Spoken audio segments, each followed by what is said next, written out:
Hi everybody, I'm Ben from Blacksmith Garage and this is Jake. Yep. So it's been a minute since we've actually been on a project other than just doing other like miscellaneous things.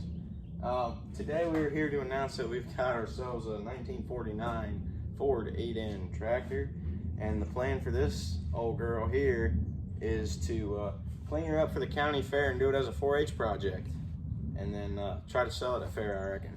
But I'll get to showing you what. All right. So here I got the 8N. It's looking like a good tractor. I think we made a good investment. This thing's gonna need a little bit of TLC, a little bit of odds and ends, a little bit of parts thrown at it. But all in all, this is gonna be a really sweet piece. So our plans for this tractor are to give it a little bit of a freshen up, repaint it, do some body work on it. The tins aren't in the best shape possible, so we're going to have to see what we can do about that. But we're going to get it running right, get it working, and it's going to be a sweet tractor. All right, so Jake told you a little bit about what we want to do this thing, but considering we're just basically telling you that the project started, we're going to go ahead and throw taking a loader off in this video because that's the first thing we want to do. And real quick, like I said in the short, if you guys didn't see it, this four-wheeler has a buyer. It'll be sold tomorrow.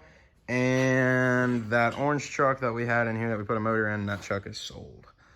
So, good deal. Let's get her down. All right, so quick update on the loader. We got the loader arm off. We actually set it outside the building.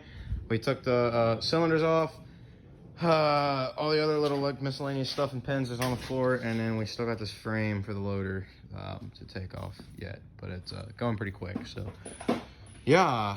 Okay, another quick update. We got the loader frame off this side. I still got the front like basket thing and then the other side, but it's coming along. All right, guys, I think we're gonna wrap it up for now. Make sure to stay tuned for more videos if you're interested in our little project here. We got the loader off, and she's cleaned up real good. And, stay tuned.